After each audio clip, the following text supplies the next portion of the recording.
Está no ar. Bom dia, amigos e amigas. Já estamos ao vivo aqui no auditório Eduardo Campos, onde dentro de mais alguns instantes, aqui na Assembleia Legislativa do Estado de Pernambuco, acontece mais uma reunião com os deputados estaduais do nosso estado. Nesta 41ª reunião, marcada para as 10 horas da manhã, serão discutidos projetos oriundos do governo do estado e também das comissões, as comissões temáticas. Todas essas questões serão discutidas nesta manhã de hoje, nesta reunião que já tem quórum suficiente para iniciar os trabalhos. Estamos aguardando apenas a presença da presidência para dar abertura oficial dos trabalhos. Já a chamada oficial, e a partir deste momento nós passamos em definitivo o microfone para o presidente desta reunião.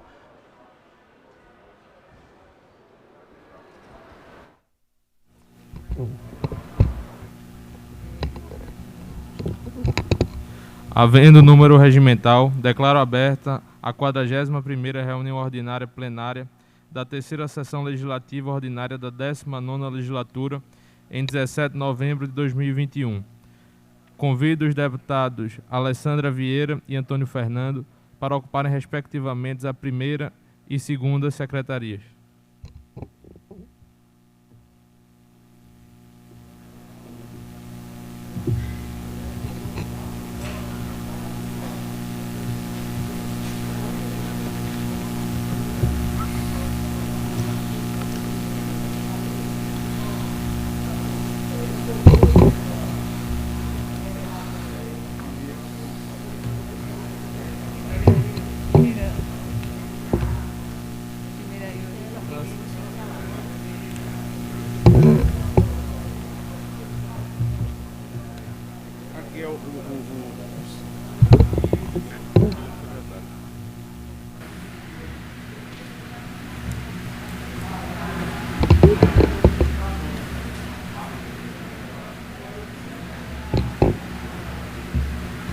Com a palavra, o segundo secretário, deputado Antônio Fernando, para proferir a leitura da ata.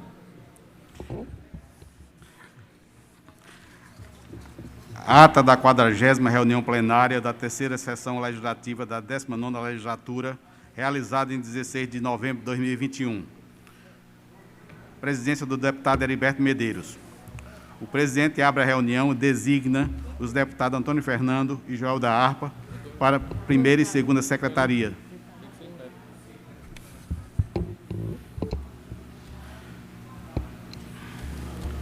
O presidente abre a reunião e designa os deputados Antônio Fernando e Joel da Harpa para a primeira e segunda secretarias, respectivamente. A ata da reunião plenária do dia 10 de novembro do corrente ano é lida, submetida à discussão e à votação. Aprovada, assinada e enviada à publicação. O expediente é lido, assinado e enviado à publicação.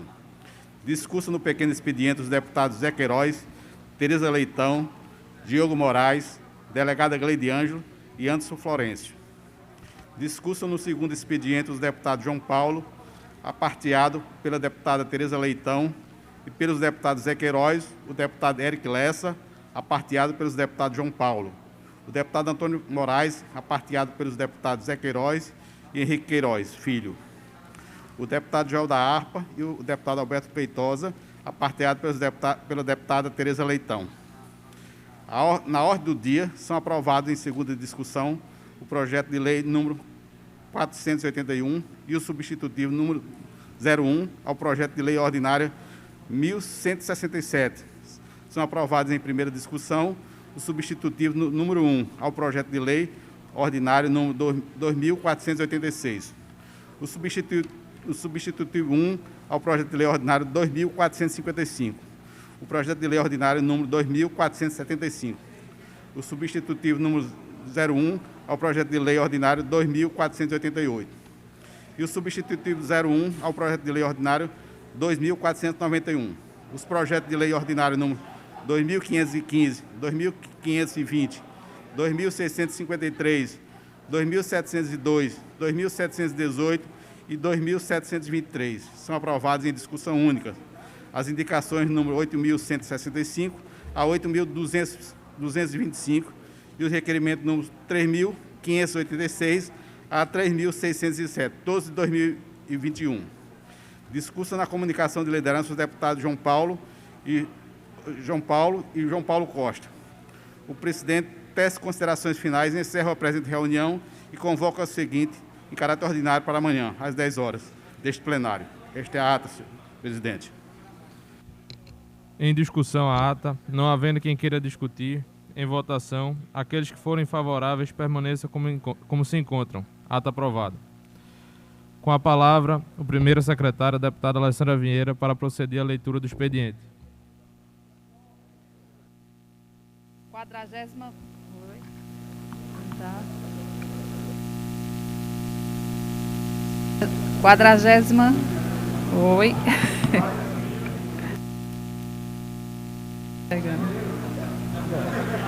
41ª reunião ordinária da terceira sessão legislativa ordinária da 19ª legislatura, realizada em 17 de novembro de 2021.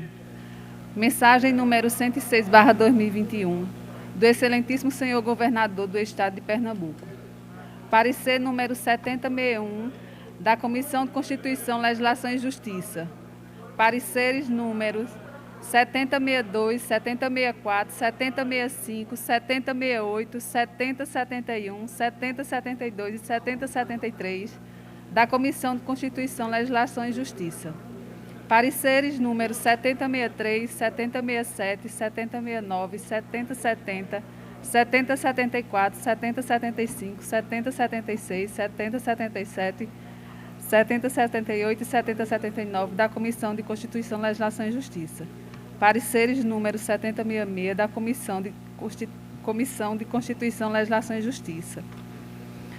Parecer número 7080 e 7082, da Comissão de Segurança Pública e Defesa Social. Parecer número 7081, da Comissão de Segurança Pública e Defesa Social. Pareceres números 7083 e 7084, da Comissão de Redação Final.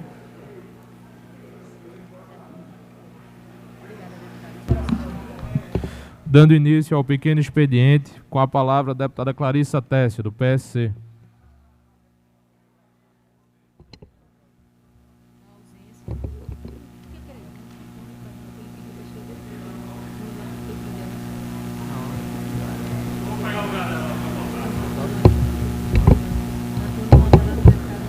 Com a ausência, com a palavra o deputado Antônio Coelho, do Democratas.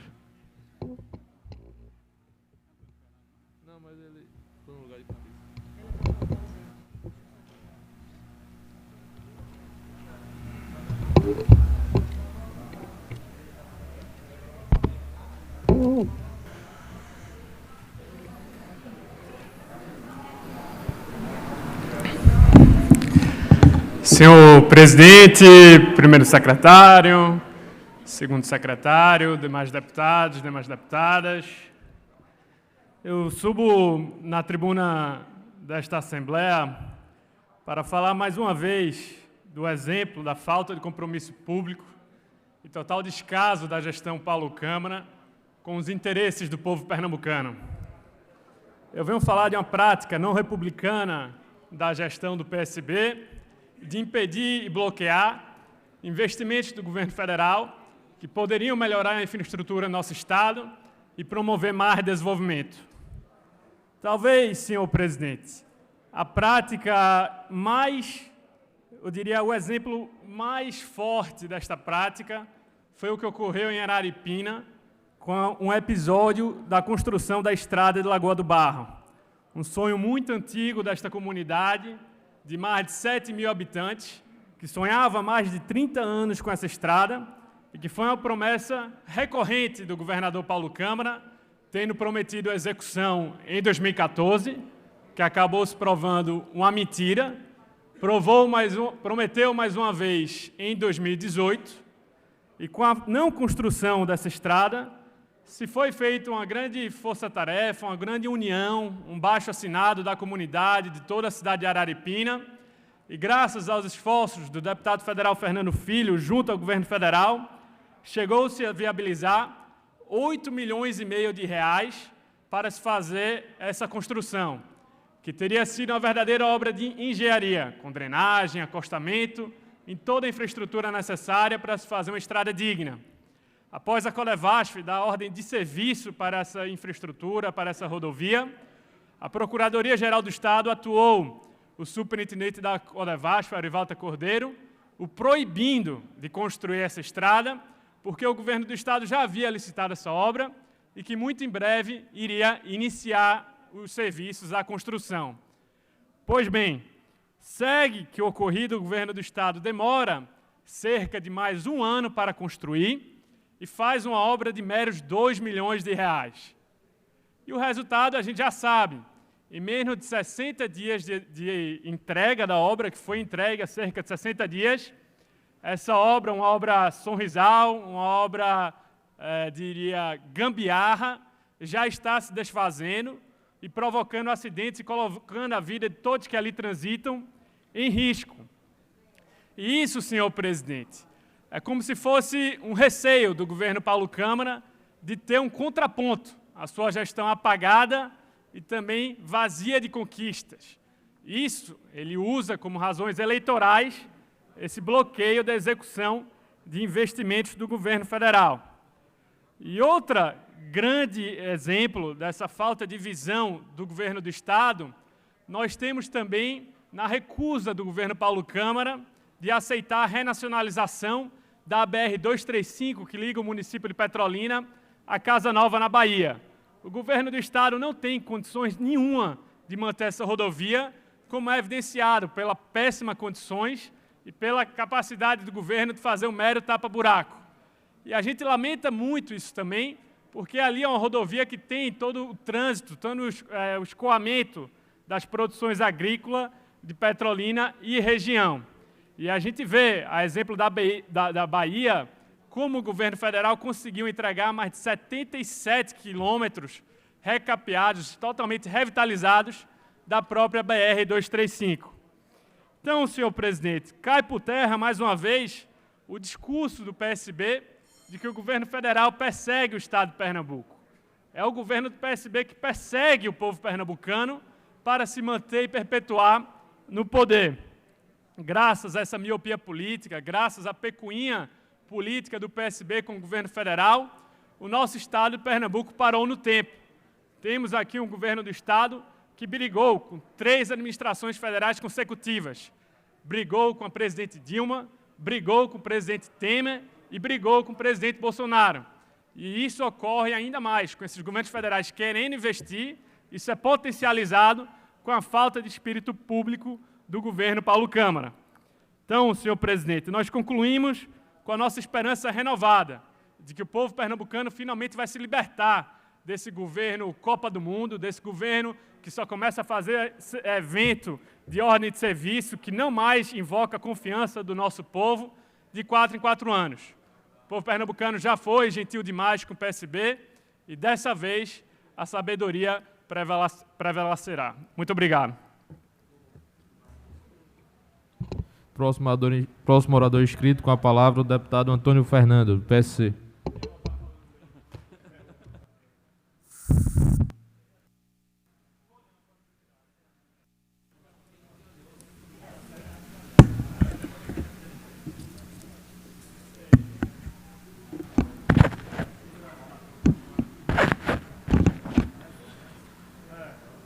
Bom dia, senhor presidente, colegas deputados e deputadas e todos que nos assistem por meio da TV Alep e canais da internet.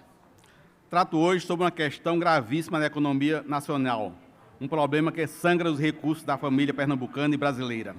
A escalada dos preços do combustível é assombrosa e atinge dimensões históricas no Brasil. Desde o início do ano, a Petrobras já promoveu pelo menos 13 reajustes dos preços do diesel, com 10 altas e 3 reduções. As mais de 15 reajustes no valor da gasolina, com 11 altas e 4 reduções. No ano, a gasolina subiu 73,4% nas refinarias. Já o diesel acumula alta de 65,3% no mesmo período. Isso, obviamente, vai atingindo diretamente o número de inflação. O fato é que o aumento dos combustíveis gera uma bola de neve, provocando aumento generalizado dos preços em geral e também reforçando o aumento do dólar da inflação. um ciclo que se repete. Hoje, um litro de gasolina custa mais que $1 do Brasil. Iniciamos novembro com a quarta semana de aumento consecutivo dos combustíveis. De acordo com a ANP, Agência Nacional do Petróleo, só com este aumento, o preço médio da gasolina nos postos do país subiu mais de 3%. O valor máximo identificado pela ANP foi de 7,88 cruzeiros no Rio Grande do Sul, um litro de gasolina, por quase R$ 8,00, é assombroso.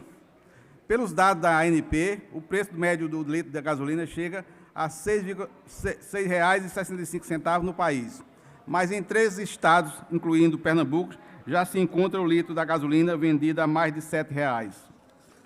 Já o preço do diesel subiu 4,5%, com o último aumento chegando a uma média de R$ 5,21 por litro. O valor médio do litro do etanol, por sua vez, subiu 3,9% na semana, alcançando R$ 5,06. Infelizmente, Pernambuco tem um recordista nacional em Fernando de Noronha, que é Fernando de Noronha. O preço da gasolina é dos mais caros do Brasil, R$ 9,66. Na ilha, o litro de óleo diesel é vendido por R$ 7,65. Não é de surpreender que, nos limites do país, um motorista estejam atravessando as fronteiras para comprar gasolina mais barata nos outros países. Na Argentina, por exemplo, um litro de gasolina custa o equivalente a R$ 3,10. No Paraguai, que não produz um litro de combustível, um litro de petróleo, a gasolina fica em torno de R$ 5,00. Não adianta mais o governo federal acusar o Estado alegando que o ICMS é o culpado de tudo. Os estados já se reuniram e aprovaram na CONFAZ, Conselho Nacional de Política Fazendária, o congelamento por 90 dias do chamado preço médio ponderado dos combustíveis final, do consumidor final. O preço médio ponderado sobre o qual incide o ICMS manterá o preço dos valores vigentes em 1º de novembro de 2021 até 31 de janeiro de 2022. Não sou economista, mas me parece um contrassenso. O governo federal insistia em atrelar o preço ao dólar, apenas para garantir valor das ações dos acionistas da Petrobras. A União é dona da maior parte da petrolífera nacional. E o povo, que é o legítimo sócio da União, neste negócio, está pagando muito caro por essa política econômica equivocada. Ao meu ver, essa discussão precisa ser ampliada e descentralizada. Por esta razão, darei entrada em um requerimento aqui na LEP, sugerindo uma instalação de uma frente parlamentar para debater o tema, ouvir especialistas e reunir projetos, propostas, ideias e sugestões. Com a frente poderemos encaminhar ideias para as demais Assembleias Legislativas do Nordeste e do país, e daí cada Casa Legislativa Estadual poderia envolver as bancadas federais de deputados e senadores nesta discussão tão importante. Assim, apesar da questão dos combustíveis ser matéria de competência federal, trata-se de um importante clamor popular, porque o aumento dos preços dos combustíveis desencadeia um aumento geral dos preços, corroendo as rendas das famílias, principalmente as mais carentes, de modo que poderemos contribuir, de fato, para a busca de soluções mais eficientes e concretas na questão do combustível do nosso país. Muito obrigado a todos. E peço a todos também que assinem a relação de pedido dessa formalização dessa frente parlamentar. Muito obrigado, senhor presidente. Muito obrigado, deputados. Próximo orador inscrito, deputado Antônio Moraes, do PP.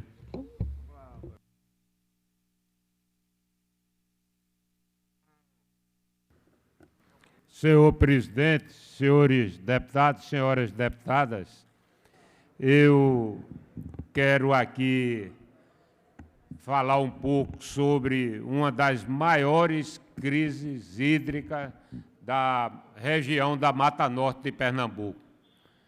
Eu fico imaginando se em 98, quando eu assumi meu primeiro mandato nessa casa, a gente fez uma assembleia itinerante na Mata Norte e naquela ocasião, eu me lembro, o prefeito de Timbaúba era o deputado Gilson Muniz, ex-deputado, e a gente, embora fosse oposição, nós fomos àquele município no começo do governo de Jarbas e conseguimos que fosse construída a barragem do Tiúma em Timbaúba. logo após a luta da barragem de Itiúma, a gente começou a lutar pela barragem do Ciregi. Então, hoje, nós temos duas barragens que são extremamente importantes na região da Mata Norte de Pernambuco. Mas, especificamente esse ano, a gente está vivendo uma das maiores crises hídricas daquela região. Talvez, em 95, o deputado Aloysio Lessa lembra bem, quando os canaviais foram dizimados pela seca, a gente hoje está com todos os rios secos, numa região que no passado já foi mata e já foi rios perenes. A maioria das barragens não acumularam água no último inverno. E a gente caminha para uma situação nunca vista naquela região.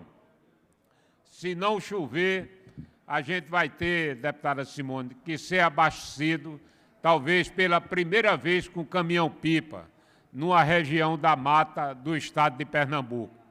Então, eu tive a oportunidade ontem de conversar com a presidente da Compesa, me colocar à disposição, porque a gente tem que encontrar alguma alternativa para diminuir o sofrimento da população daquela região, pedir a ela para que a gente reativasse imediatamente Vertentinha, lá no município de Vertência, uma antiga captação de água, embora seja, talvez, naquela região, a única que tem água ainda, em virtude daquela resto de Mata Atlântica que nós temos ali na Mata Norte.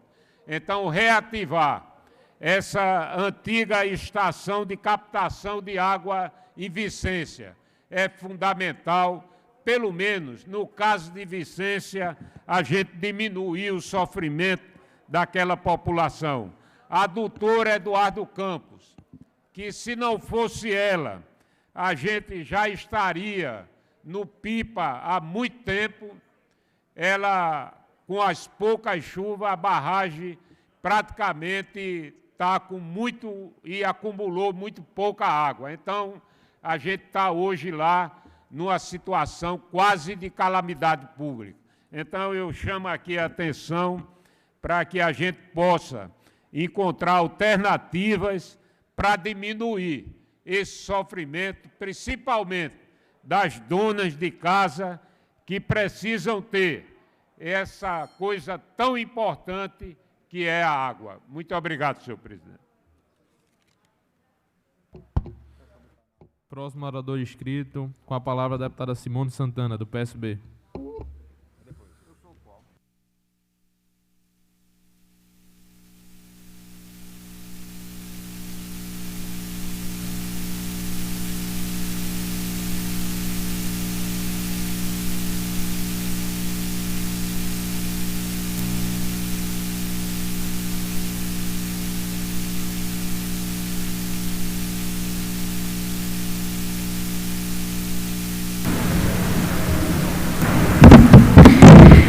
Senhor presidente, senhores deputados, senhoras deputadas,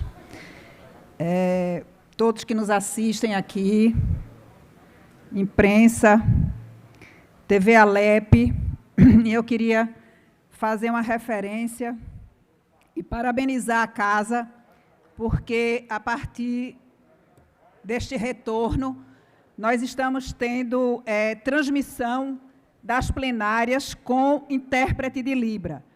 A Alep contribuindo para uma sociedade mais inclusiva, mais justa, preservando os direitos da pessoa com deficiência. Bom dia a todas, bom dia a todos. É com muita satisfação, muita alegria, que eu volto a esta tribuna, que apesar de todos os avanços tecnológicos, é insubstituível. E nós que fazemos política, que representamos tantos aqui, sabemos do valor do olho no olho, da presença e da conversa frente a frente com a população. Então, a alegria grande está retornando. E fico feliz também de poder marcar esse retorno ao plenário com uma notícia muito aguardada pelos ipojucanos e pelas ipojucanas. O governo do Estado deu início à contratação das obras do tão sonhado Sistema de Esgotamento Sanitário de Porto de Galinhas. Serão mais de 60 milhões de reais investidos nessa obra e que vai atender não só ao turismo, mas também à população local. Para nós que defendemos o saneamento de Porto de Galinhas desde o início do nosso mandato, foi muito significativo participar da assinatura da liberação desse serviço. O esgotamento sanitário ele vai chegar às comunidades de Salinas, Socó, Pantanal, assim como também todo o setor hoteleiro e a Vila de Porto. Quem é de Ipojuca sabe o quanto o turismo é importante para o sustento das famílias do município. Desde 2019, com o vazamento de óleo nas praias nordestinas e logo após, com a crise desencadeada pela Covid-19, a realidade de quem trabalha com o setor, direta ou indiretamente, foi duramente afetada. Notícias como a do saneamento do balneário reacendem a esperança na retomada do desenvolvimento para Ipojuca e para o litoral sul. Assim também como a qualificação ao acesso a Muro Alto, um dos trechos mais importantes para o turismo do Estado. Essa obra também foi anunciada pelo governador. A iniciativa faz parte do programa Caminhos de Pernambuco e integra o plano Retomada, com investimento de R$ 934 mil. E não podemos esquecer de mencionar a Ponte do Cachito, no trecho da PE 38, que liga Nossa Senhora do Ó à PE 60, que foi toda requalificada neste ano. As obras de reforço dos subleitos da ponte, assim como a sua sinalização, foram reivindicações do nosso mandato, diante do perigo que a estrutura representava para quem trafegava ali. Há um ano, a palavra de ordem era vacina. Hoje, com o pleno avanço da imunização contra a Covid-19, podemos nos concentrar na tão sonhada retomada. E ela passa pelo fortalecimento do nosso turismo. Agradecemos ao governo do Estado, em especial à secretária de Infraestrutura e Recursos Hídricos, Fernanda Batista, por atender a esses pleitos do nosso mandato que tanto vão beneficiar as ipojucanas e ipojucanos. Meu muito obrigada. Próximo orador inscrito, com a palavra o deputado José Queiroz, do PDT.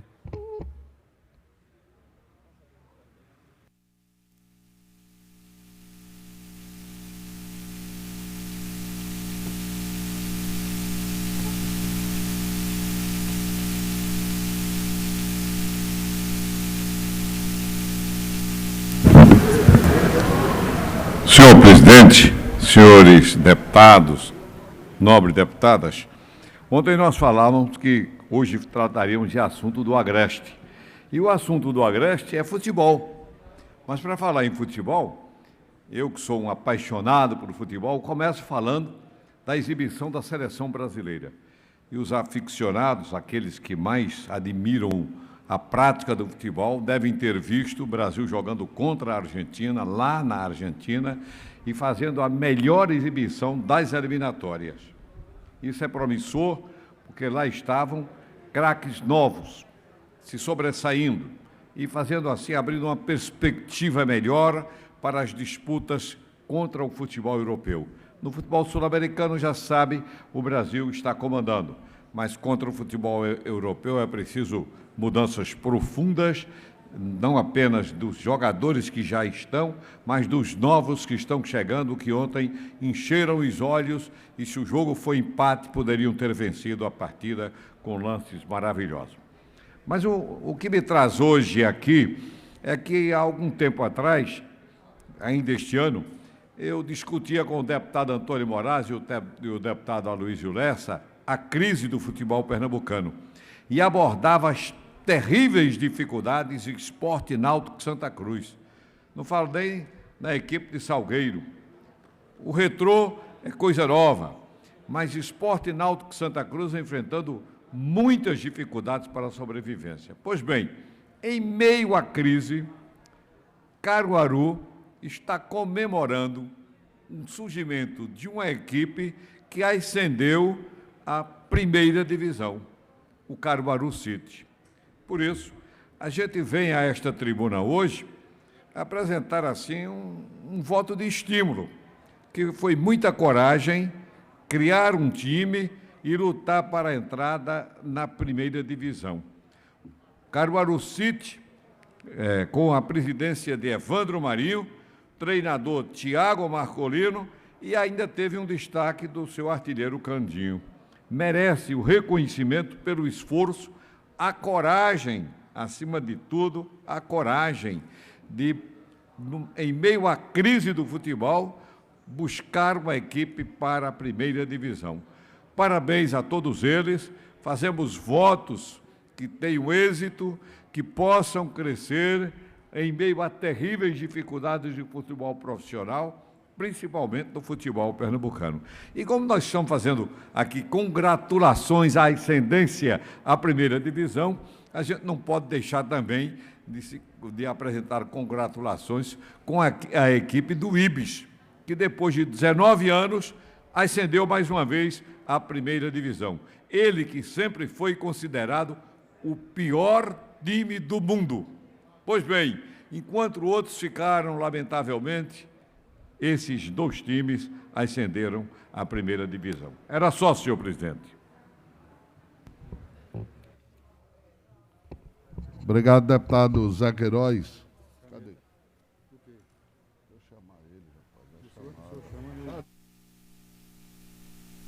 rapaz. Só falta uma.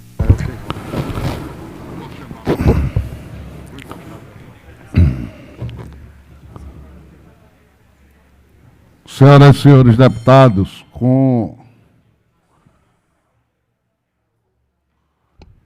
nesse momento nós, com a permissão de todas e todos, convidamos para ingressar no plenário desta casa o Procurador-Geral de Justiça, Dr. Paulo Augusto, acompanhado dos promotores Maviael Souza, Viviane Freitas, Luiz Sávio, Fernanda Nóbrega e Eduardo Cajueiro.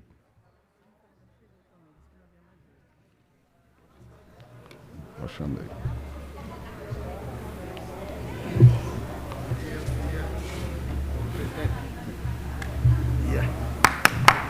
E aí, tudo bom? Olá.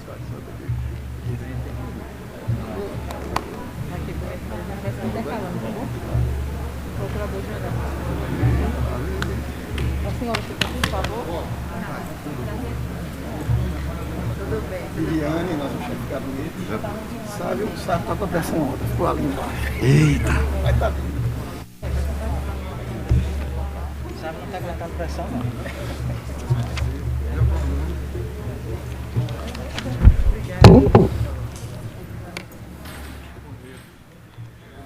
E aí, melhorou com a sua presença?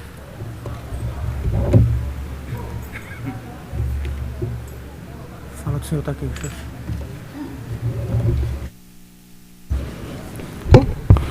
Senhoras e senhores deputados, imprensa local, temos a honra de receber no plenário Eduardo Campos, governador Eduardo Campos, na casa de todas e todos pernambucanos, a nossa Assembleia Legislativa de Pernambuco, o Procurador-Geral de Justiça, doutor Paulo Augusto, aqui os presentes também os promotores Maviael Souza, Viviane Freitas, Luiz Sávio, Antônio Fernandes, Fernanda Nóbrega e Eduardo Cajueiro.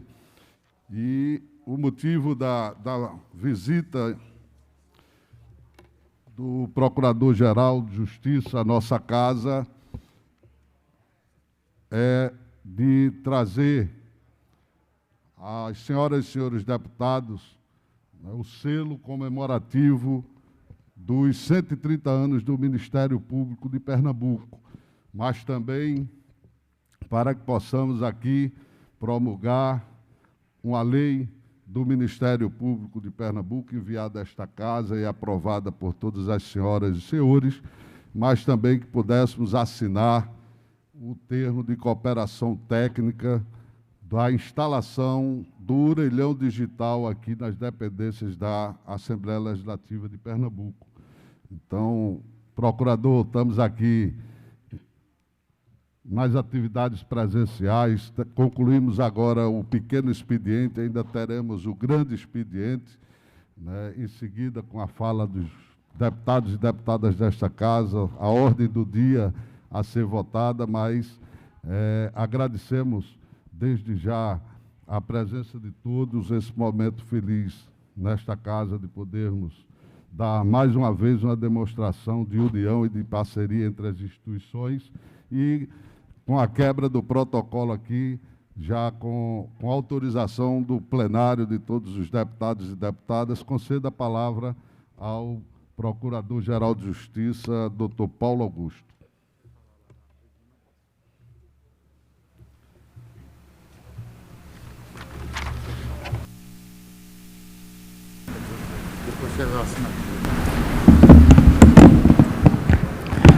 Bom dia a todas e a todos. Eu gostaria inicialmente de cumprimentar e abraçar o amigo, presidente da Assembleia Legislativa de Pernambuco, o deputado Heriberto Medeiros. Em seu nome, presidente, abraçar todos os amigos e amigas, deputados e deputadas estaduais que fazem a Casa Joaquim Nabuco.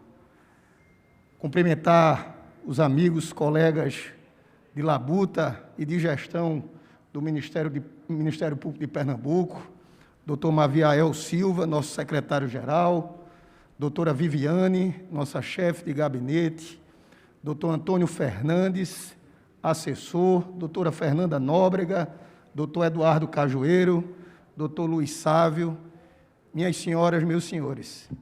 Eu gostaria inicialmente, presidente, de agradecer essa oportunidade de estarmos aqui na manhã de hoje compartilhando de um momento, eu diria, histórico para o Ministério Público de Pernambuco. Essa instituição que completa, no ano de 2021, 130 anos de história, tem como nascedouro essa casa, a Casa Joaquim Nabuco, que lá nos idos de 1891, na concepção da Constituição Cidadã do Estado de Pernambuco, criou a instituição Ministério Público, ainda com uma roupagem um pouco diferente da que temos hoje, mas que inaugurou, a partir dali, a institucionalização da atividade do promotor de justiça, do promotor público.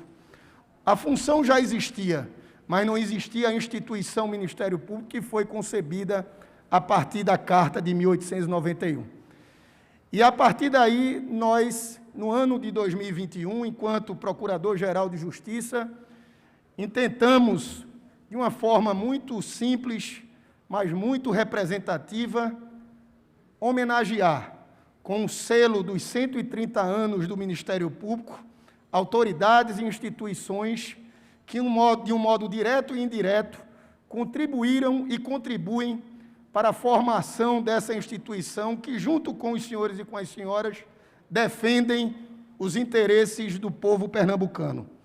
Esse selo dos 130 anos ele já foi entregue a algumas autoridades, mas, por unanimidade do nosso comitê de gestão, nós fizemos questão, presidente, de vir aqui no dia de hoje fazer a entrega individual a cada deputada, a cada deputado dessa casa, que, dentro das suas atribuições, dentro das suas competências, espalhadas por todo esse Estado, tem um trabalho árduo em defesa da democracia e em defesa da nossa sociedade, e esse trabalho se comunga e se mistura com o trabalho da instituição Ministério Público. Nós temos pregado, e Vossas Excelências devem estar vendo, que não podemos criminalizar a política. A política precisa ter um olhar sensível de aperfeiçoamento permanente.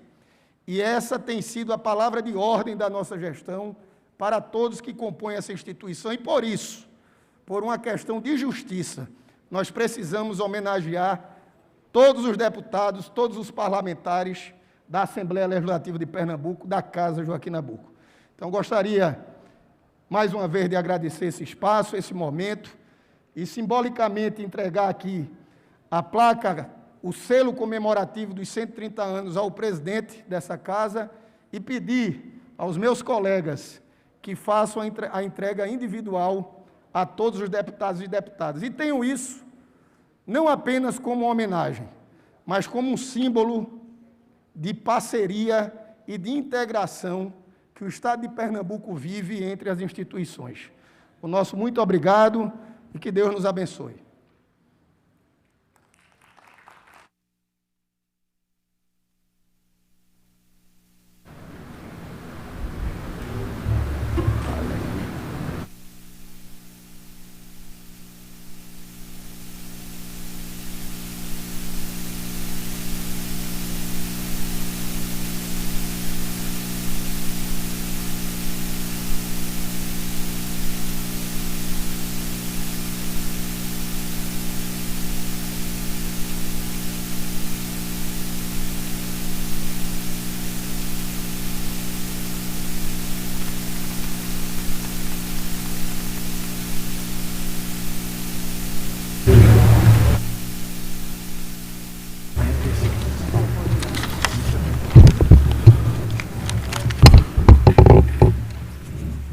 Nobres deputados e deputadas, doutor Paulo Augusto,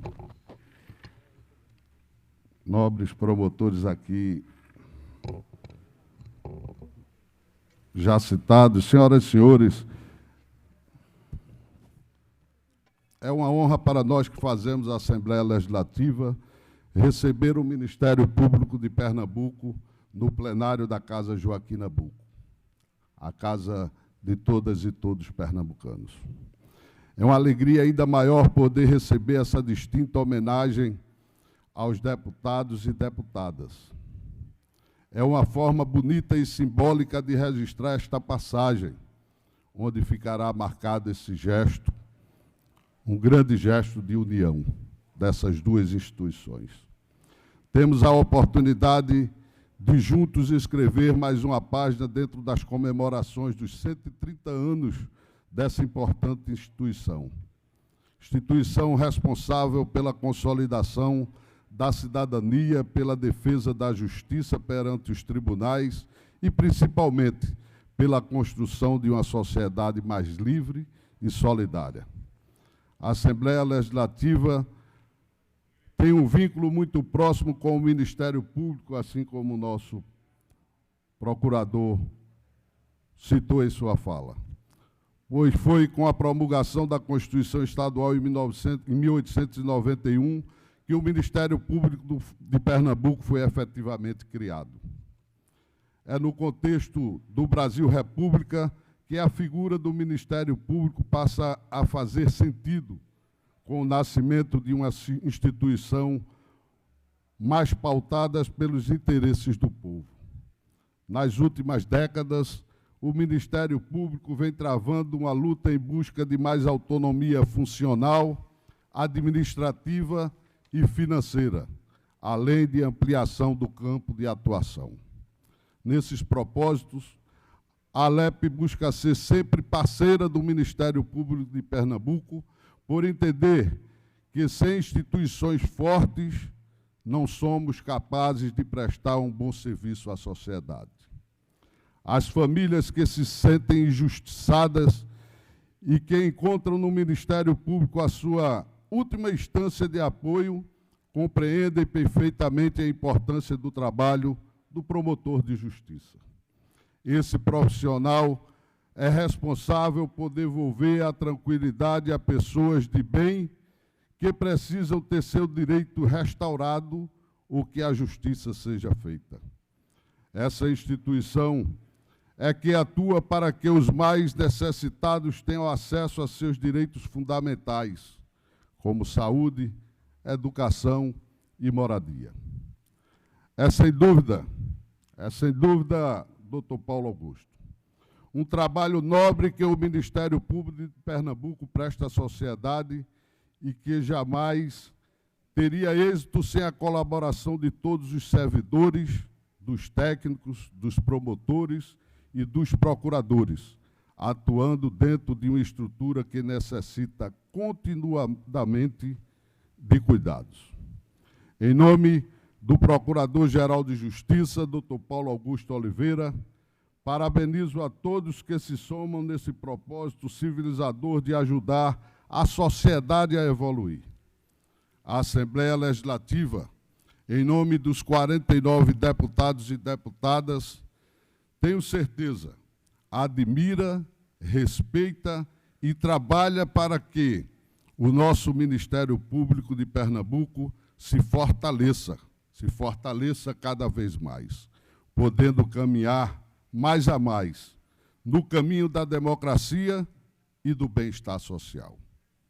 Parabéns a todas e todos que fazem o Ministério Público de Pernambuco e muito obrigado por nos proporcionar esse momento tão importante nesta casa, que nesse gesto de aproximação, nesse gesto de união, que em diversos momentos tem se consolidado entre essas duas instituições. Desde no momento quando se chega aqui, projetos que hoje tenho a honra de promulgar aqui, que dispõe sobre a organização e atribuições do Estatuto do Ministério Público, aprovado por unanimidade nesta casa e aprovado em tempo célere, sabendo da importância. No momento que assinamos um termo de parceria entre a Assembleia Legislativa de Pernambuco e o Ministério Público para que se possa instalar nas dependências dessa casa o orelhão digital para que a população tenha acesso cada vez mais à justiça. Mais uma vez, volto a dizer, essas duas instituições dão demonstração, através dos trabalhos e em todos os momentos, que há necessidade, doutor Paulo, do respeito, a necessidade da harmonia, a necessidade de se reconhecer as suas independências, mas também a necessidade de todos aqueles que fazem o serviço público estarem unidos para, como tivemos recentemente nesse momento de pandemia, dando demonstração de responsabilidade com aquilo que fazemos. Agradecemos a presença de todos. Muito obrigado e parabéns.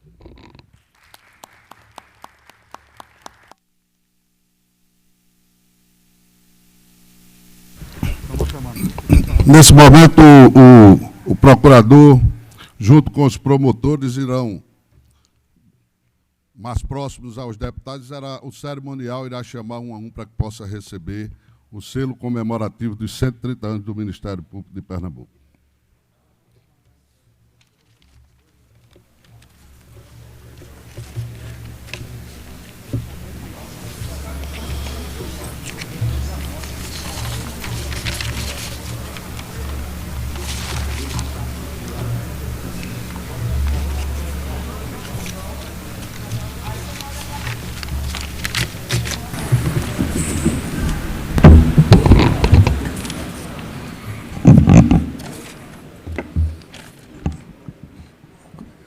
Cumprindo determinação do nosso excelentíssimo senhor presidente, chamaríamos de 2 em 2 parlamentares para receberem aqui dos integrantes do Ministério Público a placa comemorativa dos 130 anos. Excelentíssimos senhores deputados, Adalto Santos e Aglailson Vitor.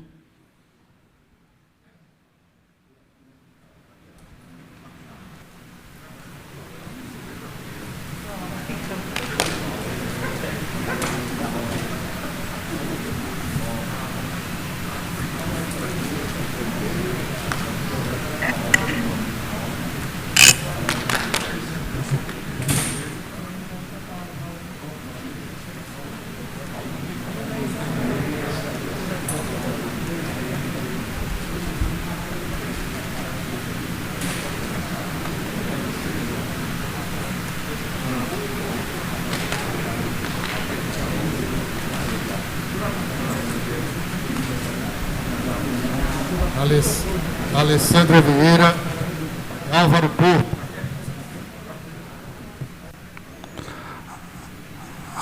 Sandra Vieira e Álvaro Porto.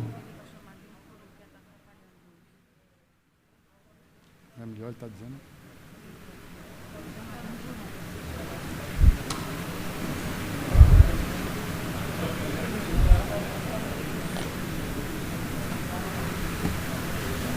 Alberto Feitosa.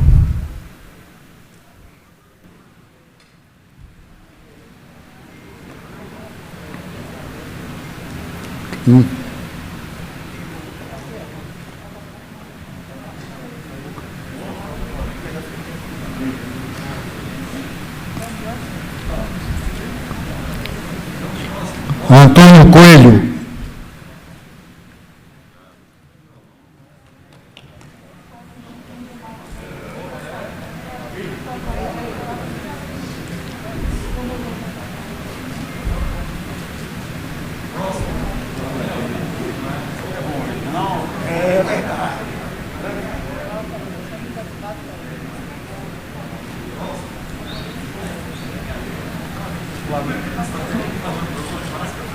Aloysio.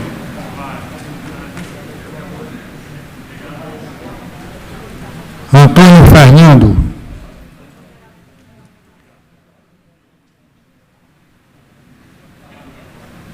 Aloysio Lessa, que não está aqui na relação, porque ele não está fora.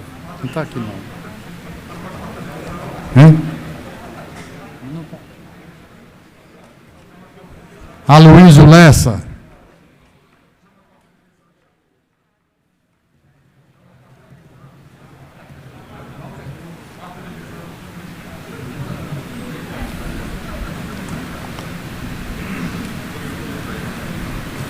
Mandar direitar essa relação, está furada. Antônio Moraes.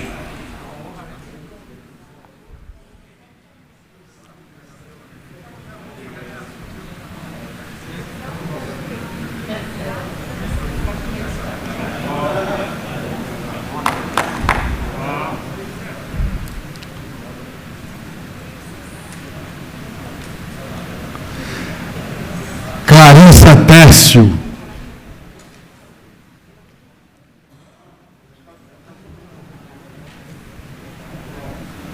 Eric Lessa.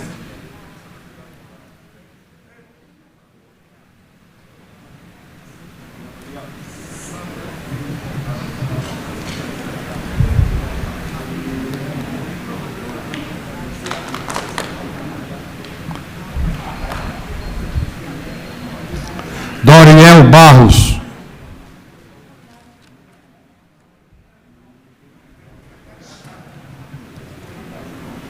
Diogo Moraes.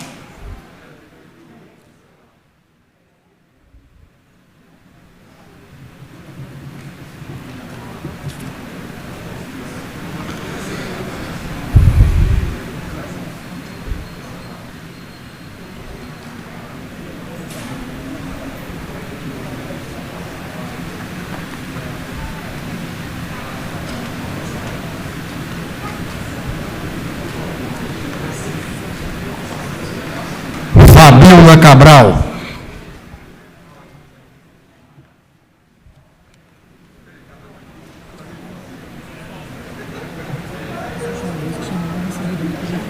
Certo, certo.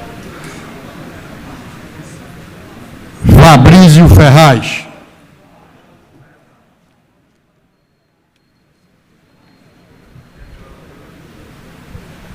Leva lá.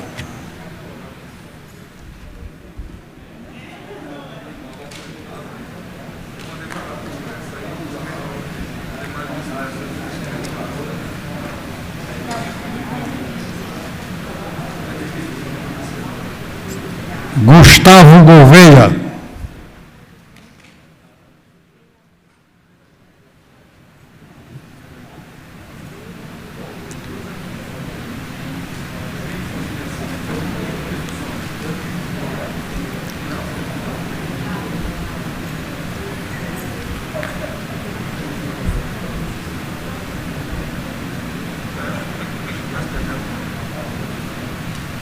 Gleide Ângelo.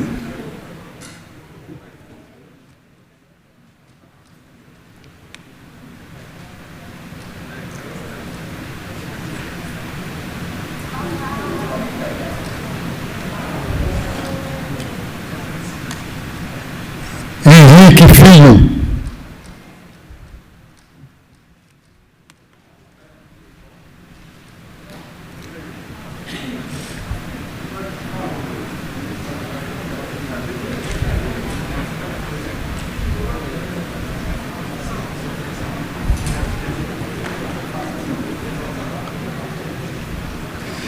Isaltino Nascimento.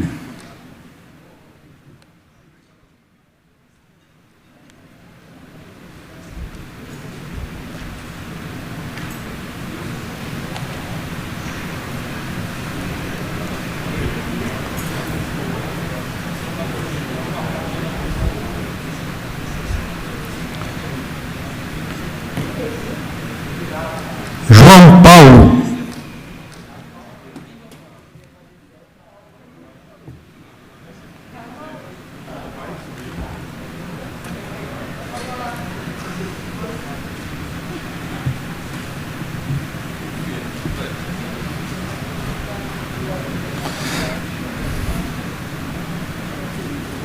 João Paulo Costa.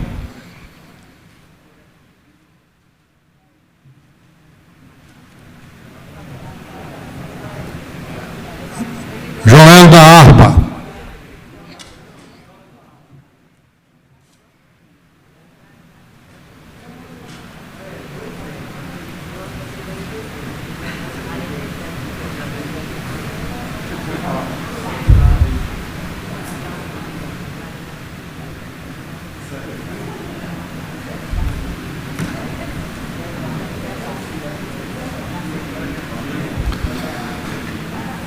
Manuel Ferreira.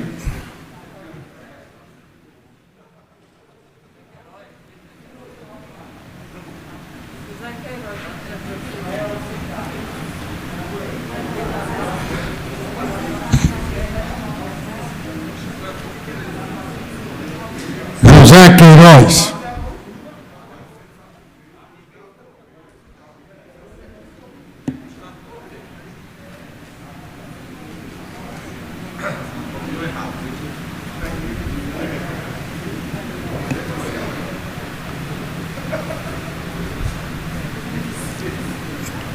Priscila Krause.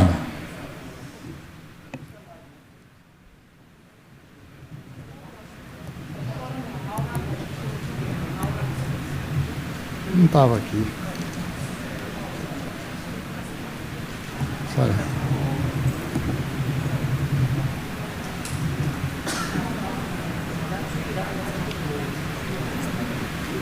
Laura Gomes.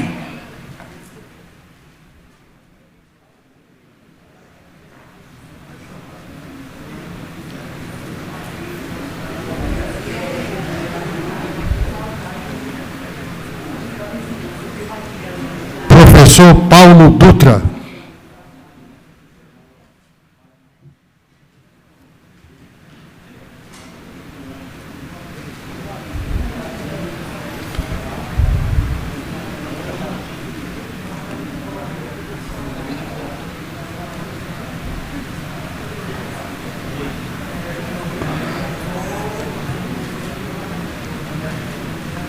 Romero Albuquerque.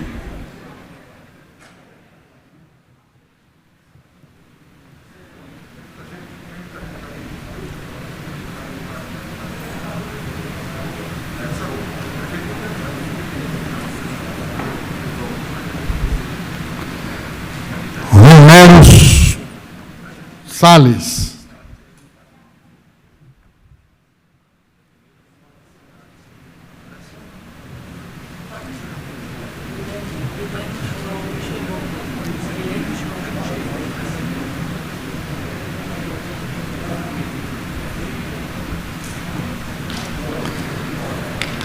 Rogério Leão. Não está.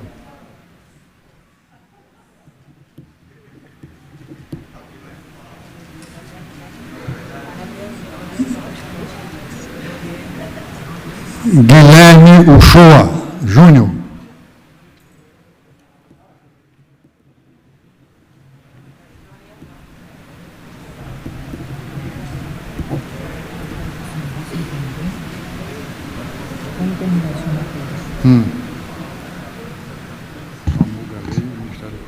assina o termo de cooperação com ele, né? Tá bom.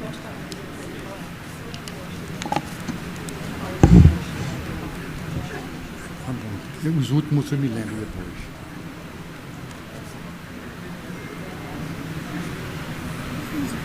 Simone Santana.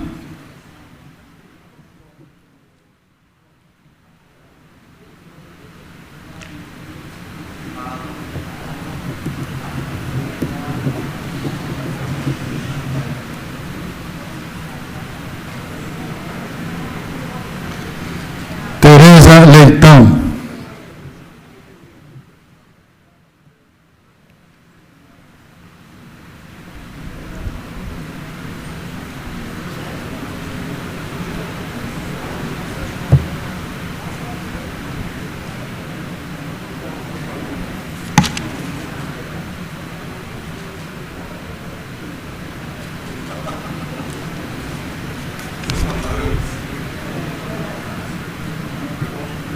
Tony Gel.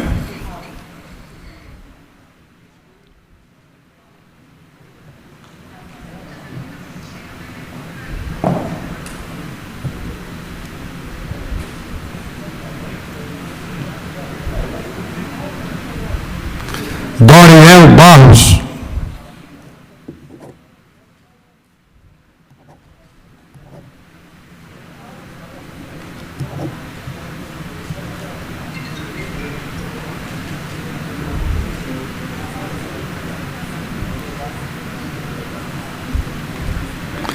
Wanderson Florencio.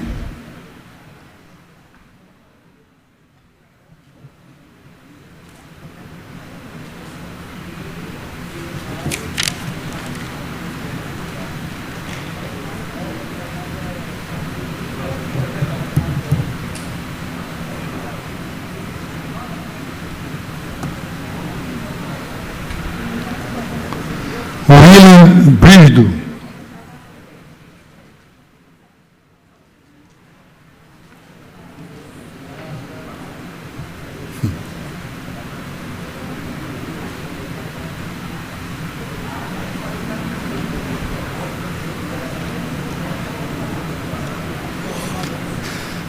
Zé Queiroz. Valdemar Borges.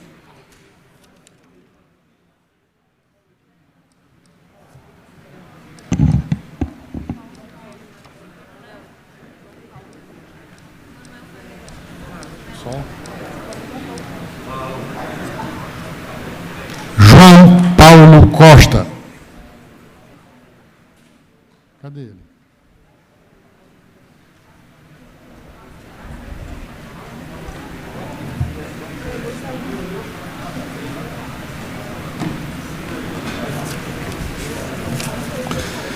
Concluídas as entregas, o senhor presidente convida os demais membros do Ministério Público, com o senhor procurador, para comparecerem aqui à mesa diretora, onde teremos a assinatura do termo de cooperação técnica de implantação do orelhão digital e a medida que promulga a lei do Ministério Público.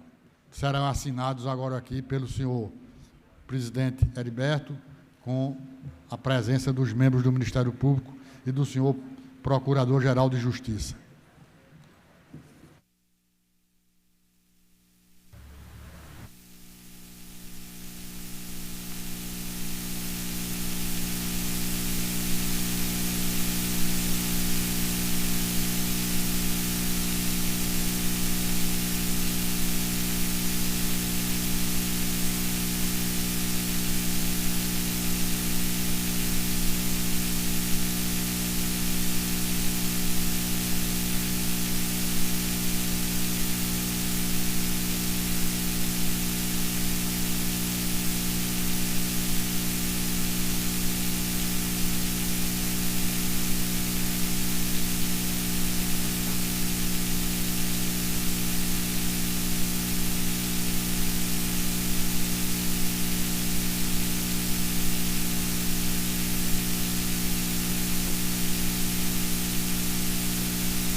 deputados aqui para frente para tirarem uma foto com os membros do Ministério Público.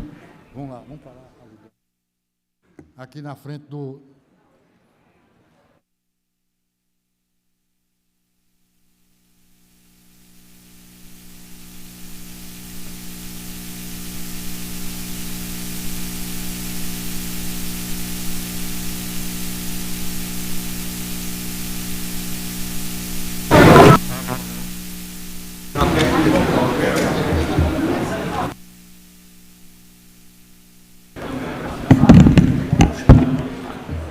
Convidamos os senhores deputados para organizarem um grupo para a foto com os integrantes do Ministério Público. Dê as coordenadas aí. Vai ser ao contrário.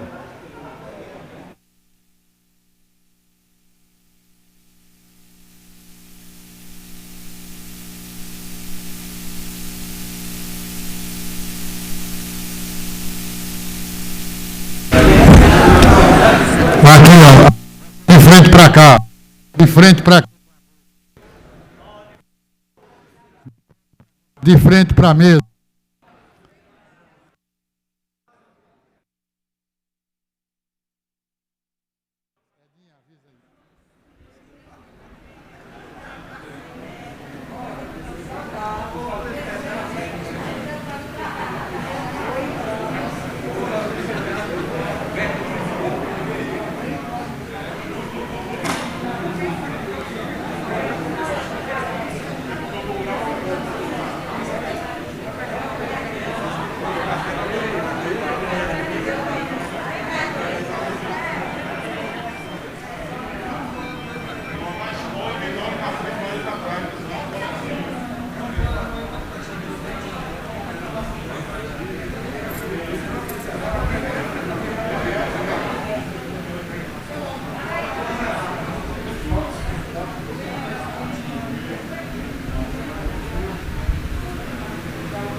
A relação está ali,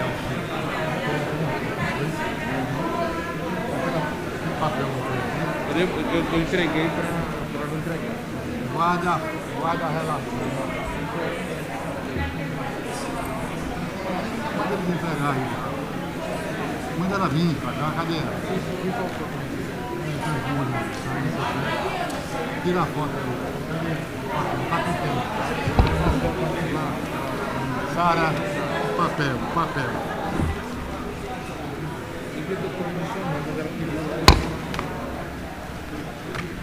Sara, o papel, a relação. A relação.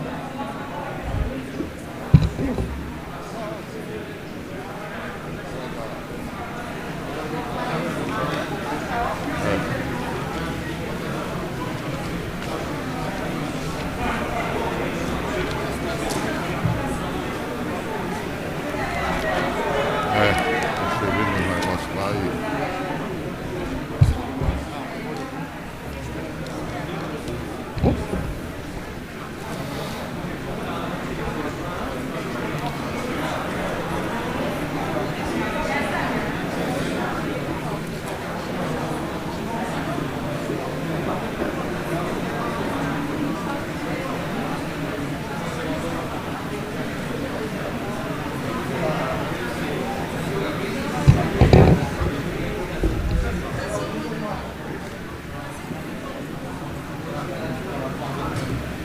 Só para fechar ali.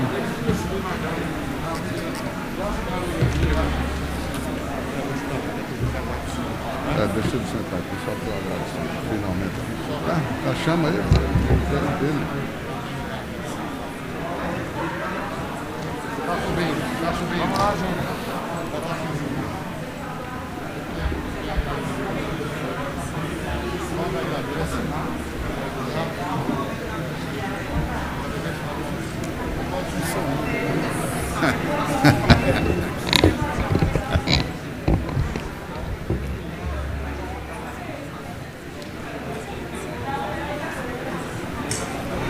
Não, aí não está com cerimonial. Vamos só concluir aqui o cerimonial.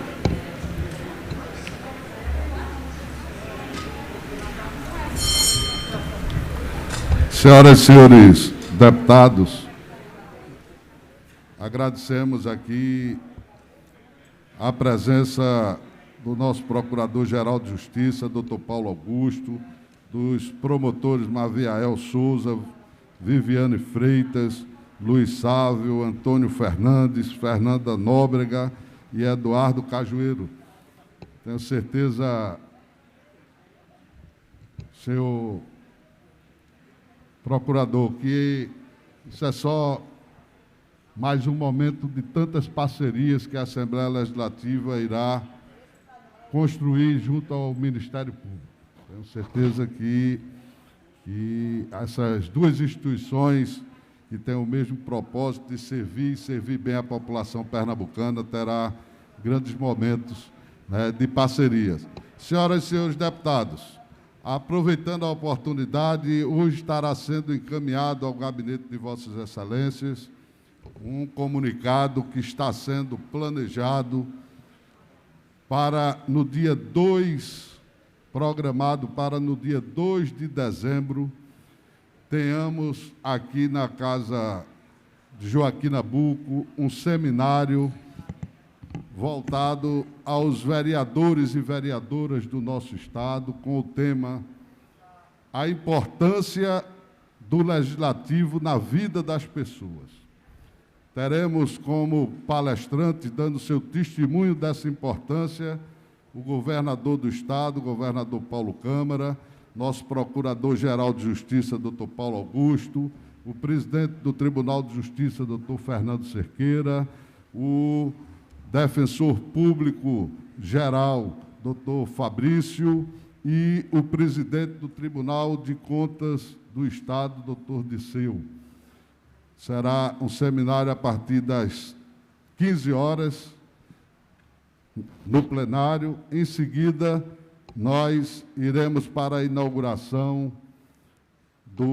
da iluminação do prédio da Assembleia Legislativa, aqui às margens do rio, e também a apresentação da cantata natalina. Portanto, fazendo este primeiro comunicado a Vossas Excelências já terão hoje em seus gabinetes essa programação para que Vossas Excelências mesmo entrem em contato com os vereadores e vereadoras de suas bases, os parceiros de trabalho político, para que possam estender esse convite da Assembleia Legislativa. E, em seguida, o cerimonial da Casa irá fazê-lo às câmaras de vereadores, mas Vossas Excelências que sintam parte dessa programação desta Casa, que possa já encaminhar esse convite aos vereadores e vereadoras para que no próximo dia 2 de dezembro, a quinta-feira, a partir das 15 horas, tenhamos um seminário tendo como tema a importância do Legislativo na vida das pessoas. Agradecendo a presença, mais uma vez, dos nossos nobres amigos, dizer da alegria, mais uma vez, de revê-los, e saibam sempre que esta Casa estará sempre à disposição para tudo aquilo que puder se somar para o bem-estar social da nossa população. Muito obrigado.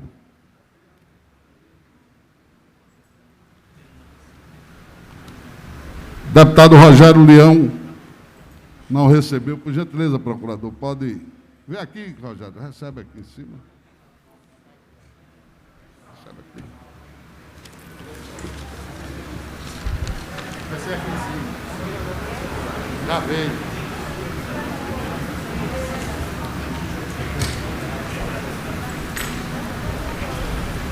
Dando continuidade à sessão ordinária, com a palavra do primeiro orador inscrito no grande expediente, o deputado Alberto Feitosa.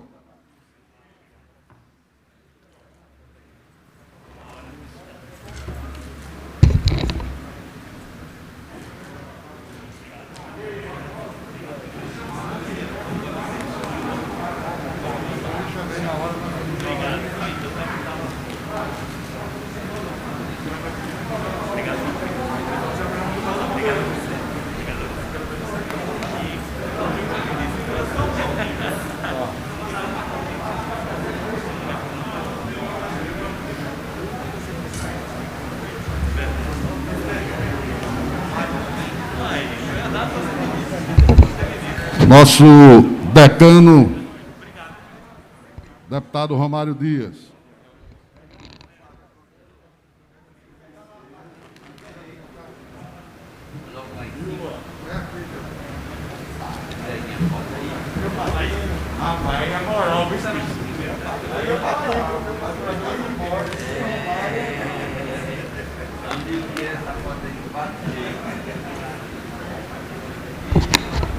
Eu vou ficar aqui atrás de você.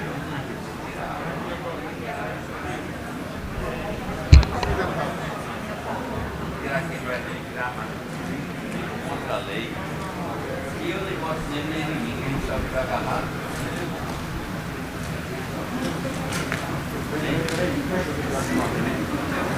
É, claro. Está no quadro. Quando o nome tem Romário aí, cabelo é especial, viu? É.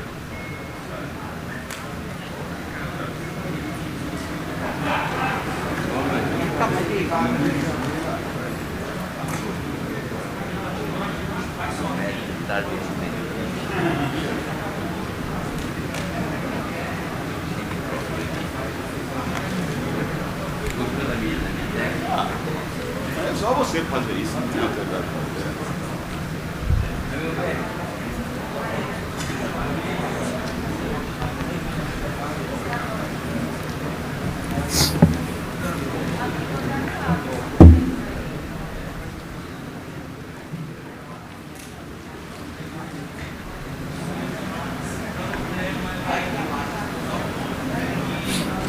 Ok? Está liberado já? Senhoras deputadas, senhores deputados, assistência, imprensa, primeiro, parabenizar aí ao Ministério Público por esse ato, por essa deferência, agradecer a deferência de nos dar uma placa reconhecendo o valor e o papel desta Casa Legislativa,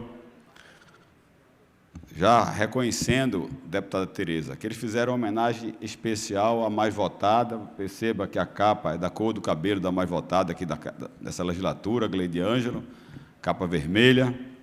Já brinquei com ela, mas, minhas senhoras, meus senhores, o que me traz na tribuna nesta manhã é para tratar de um assunto pertinente ao que a gente está discutindo nesta casa. Eu, inclusive, contei com o apoio do deputado Fabrício Ferraz, do deputado Aloysio Lessa, na última reunião da Comissão de Segurança Pública. Hoje, pela manhã, liguei para o autor dos dois projetos esses que aqui vou citar, o deputado Clodoaldo Magalhães. E já adianto que nós pedimos, no seio da Comissão de Segurança Pública, uma audiência para tratarmos desse assunto, que é justamente o seguinte: tramita, senhor presidente, nesta casa, dois projetos que, ao meu entender, ele comete o que a gente chama, na legislatura penal, principalmente, o bis in idem, mas também no direito administrativo, que é punir uma pessoa duas vezes. O deputado Tonigel, que gosta muito de se aprofundar nos temas, o que é que diz, então, a literatura sobre a expressão em latim bis in idem? Significa duas vezes o mesmo, repetição. A expressão bis in idem, quase sempre utilizada em latim, em sua própria acepção semântica, já impõe que de imediato se esclareça o que é idem, não deve ser repetido ni bis. Nessa linha, provisoriamente, pode-se antecipar que sua utilização jurídica, que é o que nós fazemos aqui legislar, por sua via de regra, é associada à proibição de que um Estado imponha a um indivíduo uma dupla sanção ou um duplo processo, em razão da prática de um mesmo crime. No direito penal, este princípio estabelece que ninguém pode ser julgado ou punido duas vezes pelo mesmo delito. Pois é.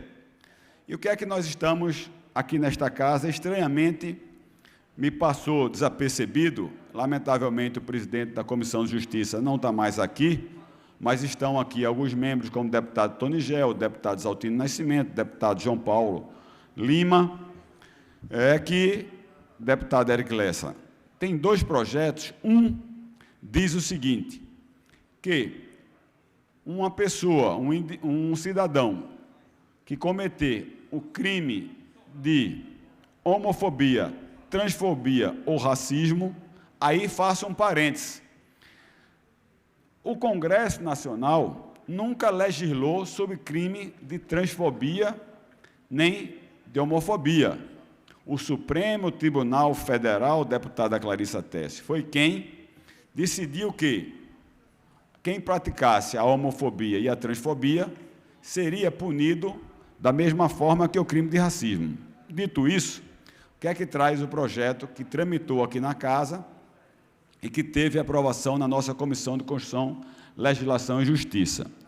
Dizendo que o indivíduo que fosse condenado pelo crime de homofobia, transfobia ou racismo, ele ficava impedido de ser contratado, veja, de ser contratado por qualquer empresa que prestasse serviço público. Isso aí é claro, óbvio, lulante, que você está levando essa pessoa a ser punida 2 vezes. Além do mais, contrariando o artigo 6º da nossa Constituição Federal, que garante claramente o direito ao trabalho. Dizendo o seguinte, artigo 6º, são direitos sociais à educação, à saúde, à alimentação, o trabalho, a moradia e aí por diante. Redação dada pela Emenda Constitucional número 90 de 2015 à Constituição Federal do Estado brasileiro. Então, esse é um projeto. E o outro projeto, ele é mais grave ainda, que o outro projeto, ele diz o seguinte, que se o proprietário ou o diretor de uma empresa que tenha praticado os crimes de homofobia, transfobia ou racismo, essa empresa não poderá ser contratada também pelo Estado e pelos municípios do Estado de Pernambuco. Então, imagine, deputada Simone Santana, um proprietário de uma empresa comete esse crime, é julgado e condenado por esse crime, e a empresa dele, deputado Eric Lessa, está em vias de renovar o contrato na Secretaria de Saúde de Pojuca. Digamos que tenha esse contrato 200, 300 funcionários. Que culpa tem os funcionários dessa empresa pelo um ato praticado pelo seu diretor? Todos eles vão perder o seu emprego. Então, estranhamente, eu fui buscar também nos anais aqui da Casa e observei que o deputado Romero Salles Filho legislou dizendo que quem praticasse crime contra menor, da mesma forma, não poderia ser contratado.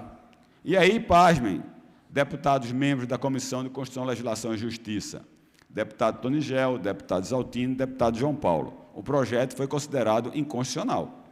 E esse projeto, esses 2 projetos que a gente está tratando aqui, eles são inconstitucionais.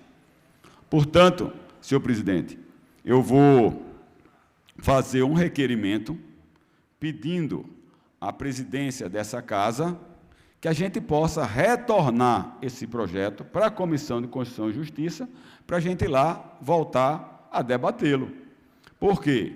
O mesmo tratamento que foi dado a quem cometer crime contra crianças e adolescentes, esse projeto foi considerado inconstitucional nesta mesma legislatura, porque o deputado Romero Salles Filho é deputado nessa legislatura, ele não pode, a Comissão de Constituição, Legislação e Justiça não pode dar um tratamento diferenciado.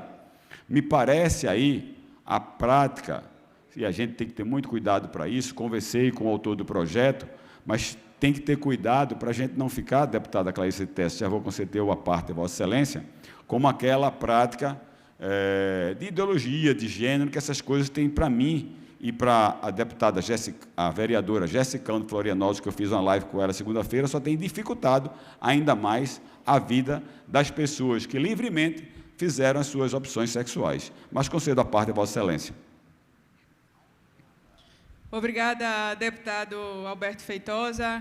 Bom dia, quase boa tarde, né, a todos os presentes. Boa tarde, ou bom dia, senhor presidente. Deputado, incorporo o vosso discurso. Se tratando desse projeto, né, esse projeto, eu estou com ele aqui em mãos, ele fala da vedação da utilização de mão de obra em que haja trabalhadores condenados pela prática de homofobia. Quero fazer aqui algumas pontuações, porque esse projeto, nós derrubamos ele na Comissão de Direitos Humanos. Né? Um projeto que ele tem vício de iniciativa, ele pune duplamente o cidadão. E outra coisa que eu observei também, deputado, é que ele não tem limite de prazo, ou seja, é uma pena perpétua. Né? E quando a nossa Constituição fala que não se pode haver uma pena perpétua. Então, eu gostaria primeiro aqui de pontuar quando a gente fala de homofobia. O que é homofobia? Vamos lá, o que é homofobia? Homofobia é preconceito, raiva, ódio, agressividade verbal ou física, aversão aos homossexuais. Isso é um conceito muito amplo de homofobia, mas para alguns, homofobia também pode ser você falar verdades, como verdades bíblicas, por exemplo. Algumas pessoas podem rotular como homofobia. Eu, por exemplo, falo sobre a palavra de Deus, eu faço explanações de verdades bíblicas e, em algumas vezes, eu já fui taxada de homofóbica. Tive a curiosidade também de pesquisar alguém que já foi condenado por homofobia aqui no Brasil e descobri que a Justiça do Rio Grande do Sul condenou o ex-deputado Roberto Jefferson, que é o presidente do PTB nacional, por ter cometido homofobia. Um comentário, deputado Alberto Feitosa, que ele fez, ele disse que um deputado tinha um comportamento típico de viado. Né? É um comentário que eu sou contra, não deveria ter sido feito, pode ter sido num momento de calor, enfim, onde a gente explode nas palavras mesmo, mas é a opinião dele, e aí ele foi condenado por homofobia. Só que quando eu olho esse conceito de homofobia, eu vejo algo muito contraditório, porque um dia desses, o deputado Jean Willis estava dizendo que ele tinha orgulho de ser viado, e levantando essa bandeira. Então, como que alguém pode dizer que tem orgulho, um representante LGBT pode dizer que tem orgulho daquilo, e uma pessoa ser condenado por falar dessa forma? Então, eu estou aqui só fazendo umas pontuações para a gente ver como é amplo esse conceito, como esse crime, ele para alguns pode ser crime, para outros não, e agora você colocar o crime de homofobia, uma pena muito maior do que uma pessoa que cometeu crime de pedofilia, homicídio, violência à mulher, porque agora o homofóbico, ele não vai conseguir mais ter o seu emprego. Então, fica aqui essa reflexão, deputado Alberto Feitosa, a gente tem que ter muito cuidado, porque hoje a gente pode descer a lenha nos pastores, pode falar mal do pastor, pode dizer que pastor é ladrão, que, enfim, pode falar mal do político, a gente aqui é tudo político.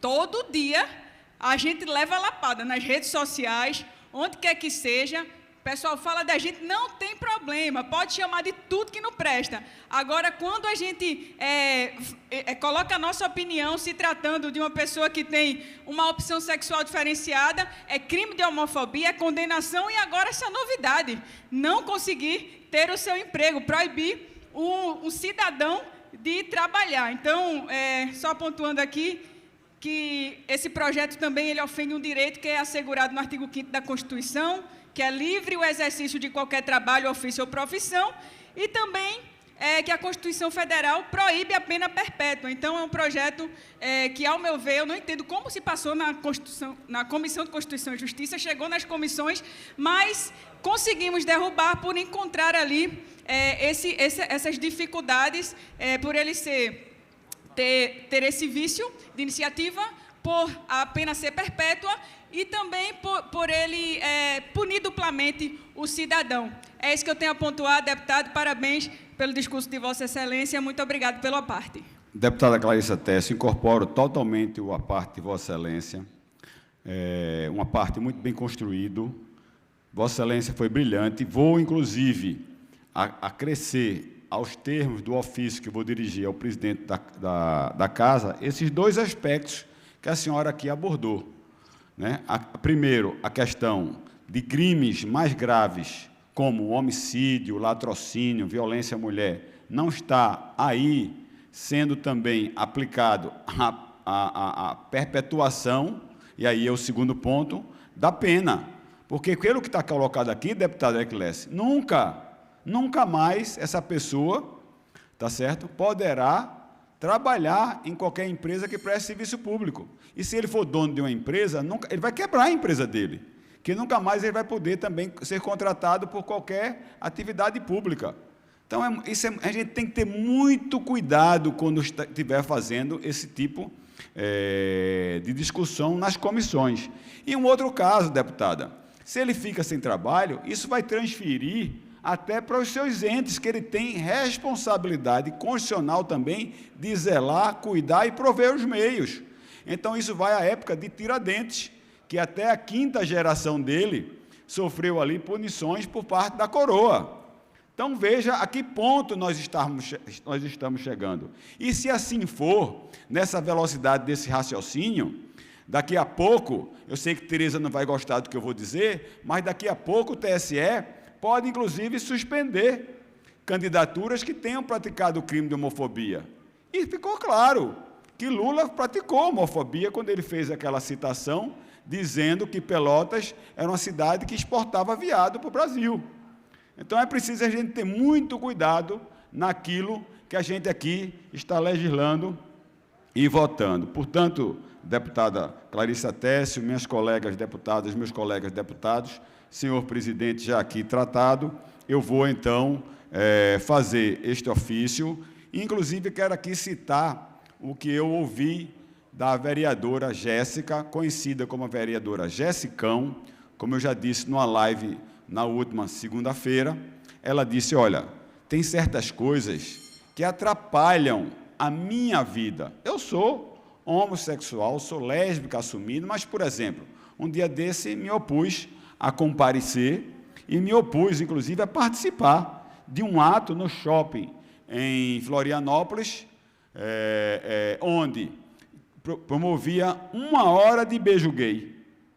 Ela disse, eu não vou participar disso. Primeiro que eu não vou expor a minha companheira, disse o nome dela, Maiara, a um ridículo desse. E isso aí não vai ajudar em nada as pessoas que fizeram as suas opções. Pelo contrário, vai criar uma repulsa, raiva e até uma certa, aí sim, intransigência das pessoas que, mesmo sendo homossexuais, mesmo sendo pessoas héteras, vai ali também se revoltar. Então, isso não constrói nada. Então, muito cuidado para a gente, ao invés de estar querendo ali dar direitos, proteger e fazer o reconhecimento de quem fez livremente e respeito totalmente as suas opções sexuais. Tenho amigos, tenho funcionários, inclusive, que fizeram as suas opções sexuais, que a gente tem que respeitar. Era isso que eu tinha para essa manhã. Bom dia, boa tarde a todos. Próximo orador, deputado Marco Antônio Dourado Filho, do PP. Na sua ausência, o próximo orador, o deputado João Paulo, do PCdoB.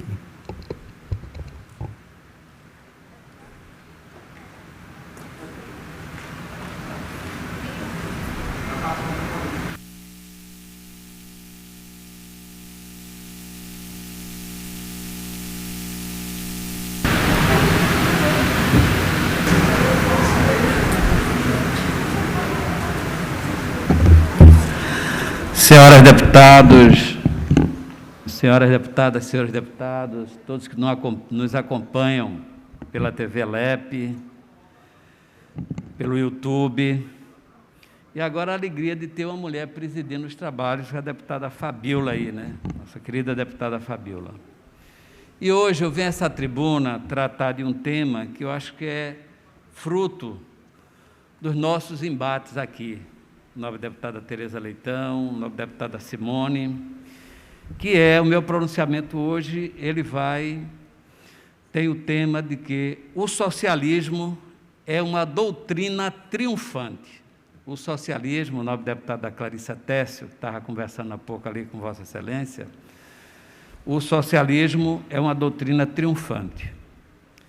Em minha intervenção de hoje, em defesa do socialismo democrático, ao qual me alinho com entusiasmo e orgulho, encontro nas palavras do sociólogo e crítico literário Antônio Cândido, um dos mais importantes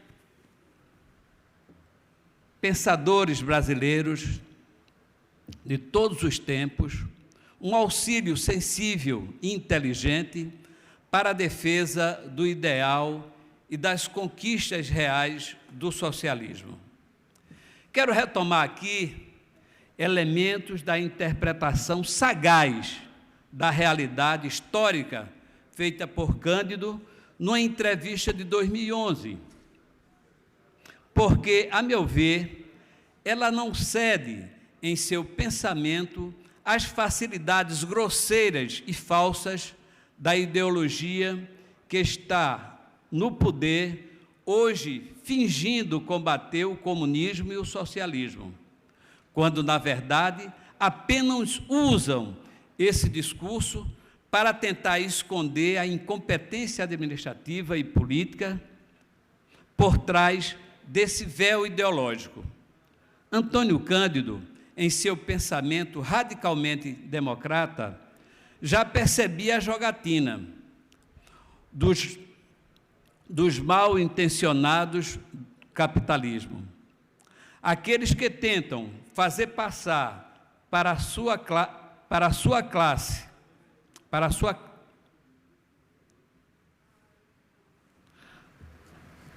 desculpe, mas que o celular tocou. A jogatina mal intencionada do capitalismo, aqueles que tentam fazer passar para a sua claque radicalizada e os mais desinformados que a ideia do socialismo se restringe ao fracasso com base na experiência totalitária do stalinismo na União Soviética. É preciso qualificar esse debate. E é esse o meu propósito aqui, hoje, ao retomar as ideias do professor Antônio Cândido.